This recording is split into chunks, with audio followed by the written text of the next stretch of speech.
Halo semuanya, warga Pulau Wawoni'i di Sulawesi Tenggara, warga Pocoleo di Nusa Tenggara Timur.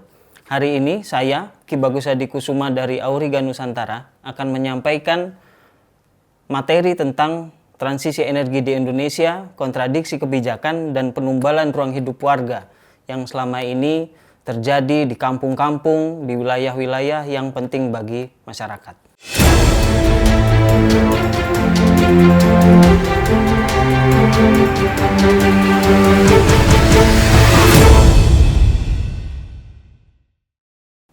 Transisi energi di Indonesia belakangan ini semakin gencar dinarasikan oleh pemerintah. Pemerintah dengan embel-embel transisi energi mendorong proyek-proyek yang telah menggusur ruang hidup warga atas nama transisi energi. Tapi di satu sisi, transisi energi adalah hal yang penting dan harus dilakukan oleh pemerintah Indonesia. Tentu saja transisi energi yang harus dilakukan adalah transisi energi yang benar. Transisi energi yang tidak menggusur dan menumbalkan ruang hidup warga yang selama ini dilakukan oleh pemerintah. Nah, bicara soal transisi energi, apa itu transisi energi? Sederhananya, transisi energi adalah peralihan dari sumber energi fosil, yaitu minyak bumi, gas bumi, dan batu bara, ke sumber energi yang lebih bersih, terbarukan, dan rendah karbon. Selama ini pembongkaran dan pembakaran energi fosil, membakar minyak bumi, membakar gas bumi, membakar batu bara, itu menghasilkan gas rumah kaca.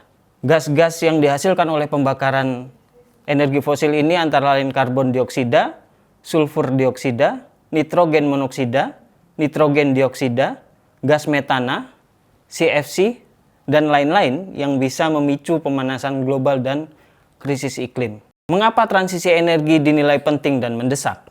Karena seperti yang kita tahu, sejak SD kita sudah diajarkan bahwa sumber energi fosil, minyak bumi, gas bumi, dan batu bara termasuk komoditas pertambangan yang lain adalah komoditas sumber daya alam yang tidak terbarukan. Cepat atau lambat pasti akan habis. Berbagai riset menyebutkan bahwa sumber energi fosil di seluruh dunia saat ini umurnya tidak panjang lagi. Minyak bumi di seluruh dunia dengan pola konsumsi yang terjadi saat ini diestimasikan akan habis dalam 31 tahun ke depan. Gas bumi akan diperkirakan habis 39 tahun ke depan. Batu bara akan diperkirakan habis dalam 69 tahun ke depan.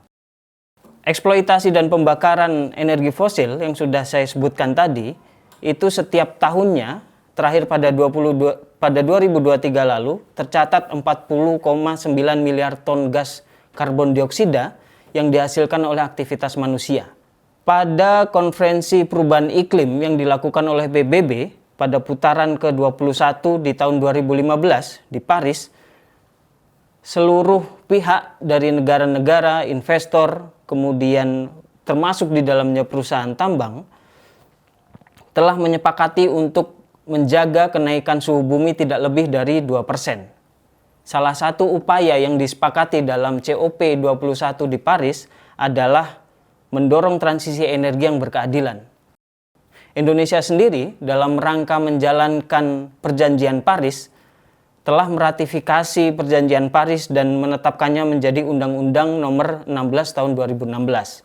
Dengan Indonesia meratifikasi perjanjian Paris ini, maka Indonesia berkewajiban melakukan segala upaya untuk menahan kenaikan suhu bumi tidak lebih dari 2 derajat Celcius. Sayangnya, upaya Indonesia untuk terlibat dalam menjaga suhu bumi tidak lebih naik dari 2 derajat Celcius itu bertolak belakang atau inkonsisten dengan apa yang sudah dilakukan, kebijakan yang sudah dikeluarkan oleh pemerintah Indonesia. Kalau disebutkan Indonesia harus berupaya menurunkan penggunaan energi fosil, tapi dalam program 35.000 megawatt ini, energi fosil masih mendapat porsi yang begitu besar. Batu bara itu mendapatkan porsi 55,6% dari seluruh pembangkit yang akan dibangun. Kemudian gas bumi 36,2%, PLTA atau pembangkit listrik tenaga air itu 5,53%, panas bumi 2%. Artinya pembakaran energi fosil akan tetap dilanjutkan meskipun Indonesia telah meratifikasi perjanjian Paris.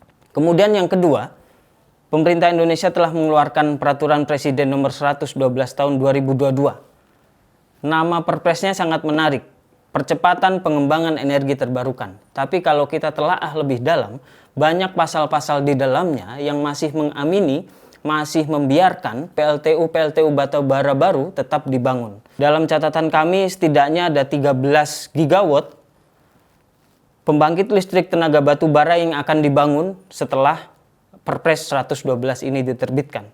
Kemudian yang kedua adalah tetap mengizinkan pembangunan PLTU batubara baru untuk kawasan-kawasan industri hilirisasi tambang. Sayangnya dalam 10 tahun terakhir pembangunan smelter, khususnya smelter nikel di Indonesia semakin marak.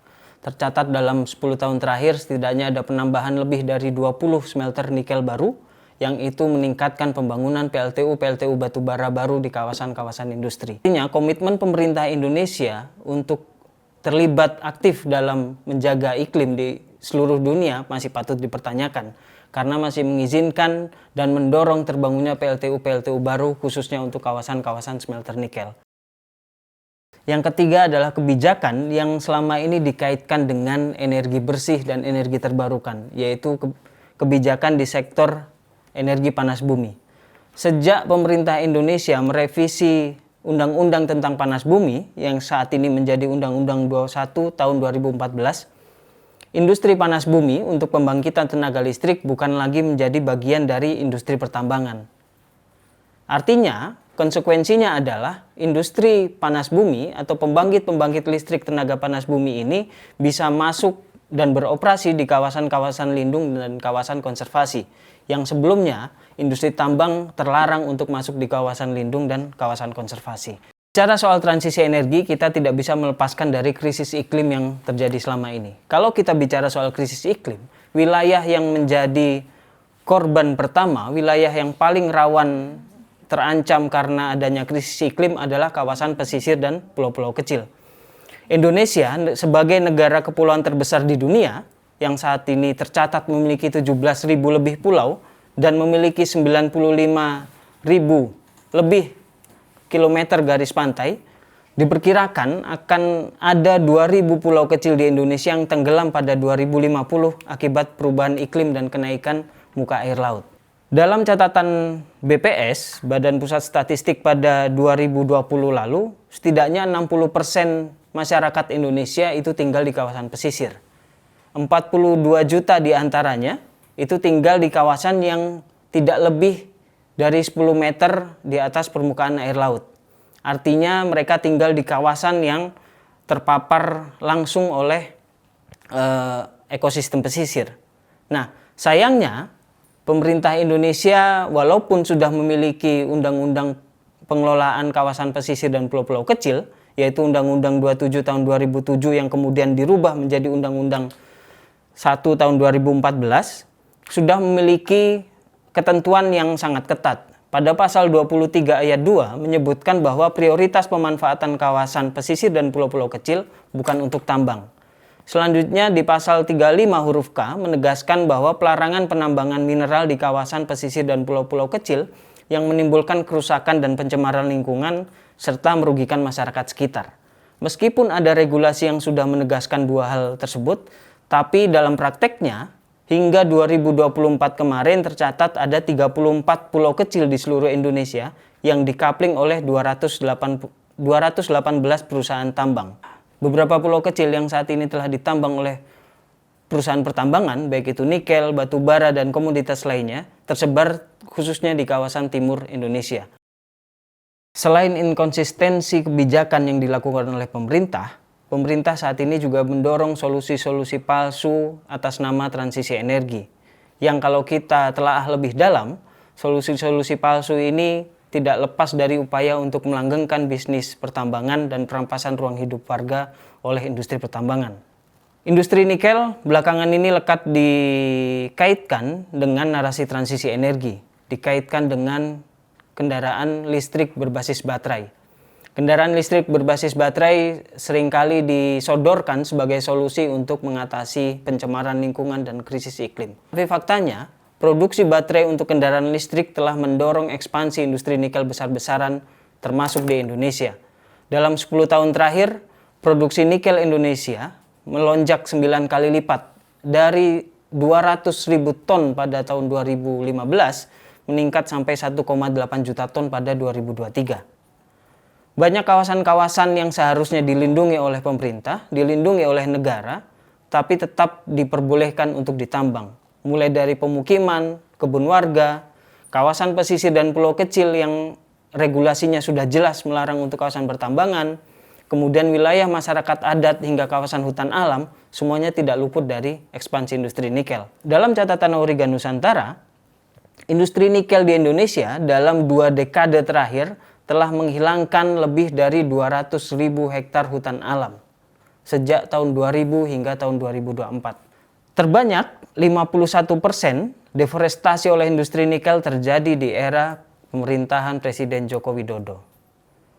Tercatat sebanyak 100.000 hektar lebih hutan alam hilang akibat industri nikel di era Presiden Joko Widodo. Indonesia sendiri saat ini adalah pemilik deposit nikel terbesar di dunia. Setidaknya hampir sepertiga deposit nikel di seluruh dunia ada di Indonesia, tersebar di 3 juta lebih hektar di Sulawesi, di Kepulauan Maluku, dan Papua. Sayangnya, kawasan-kawasan deposit nikel dan izin-izin pertambangan nikel yang sudah dikeluarkan oleh pemerintah Indonesia, termasuk di dalamnya itu adalah kawasan-kawasan hutan alam, kawasan-kawasan konservasi, kawasan-kawasan beraneka-ragaman hayati tinggi yang penting bagi lingkungan dan manusia.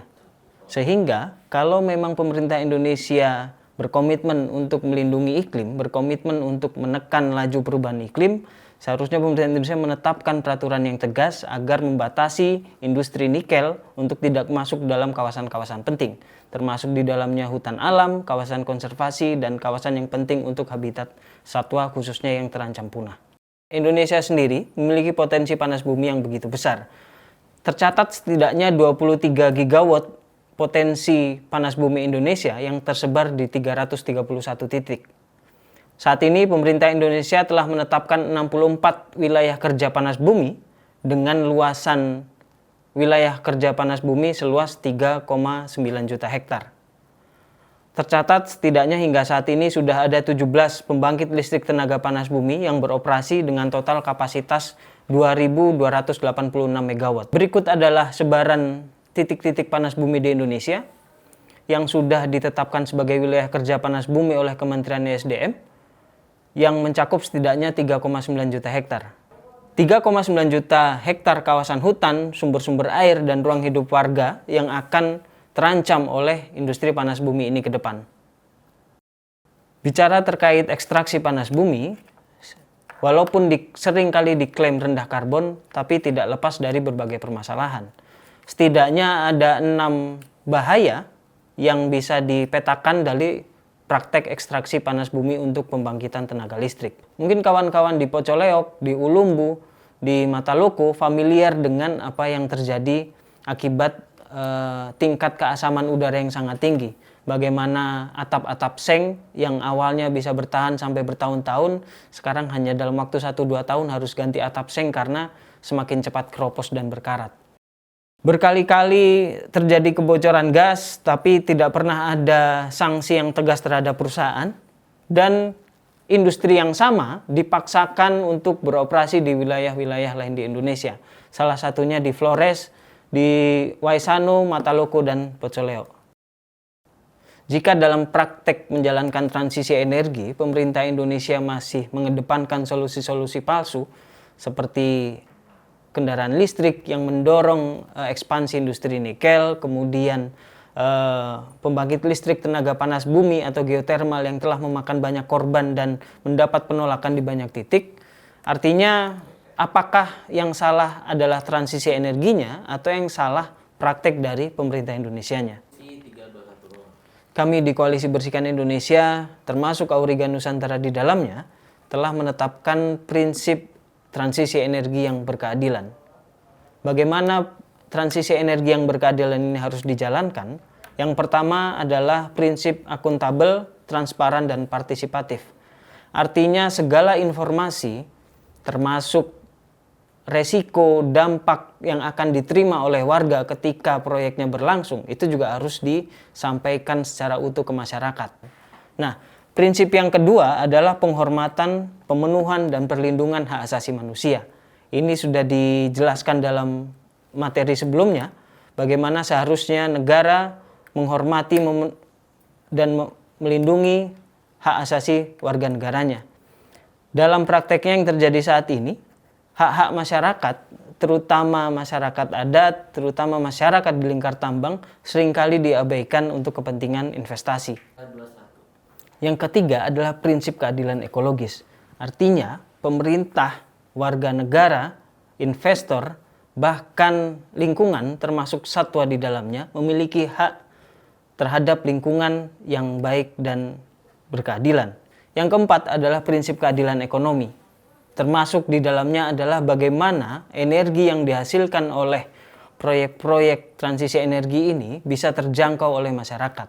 Yang kelima adalah prinsip transformatif. Artinya perubahan dari energi fosil ke energi bersih dan terbarukan itu tidak hanya berubah komoditasnya, tapi juga berubah bagaimana tata kelolanya, juga berubah bagaimana hak-hak masyarakat bisa lebih dipenuhi. Mungkin sekian dari saya.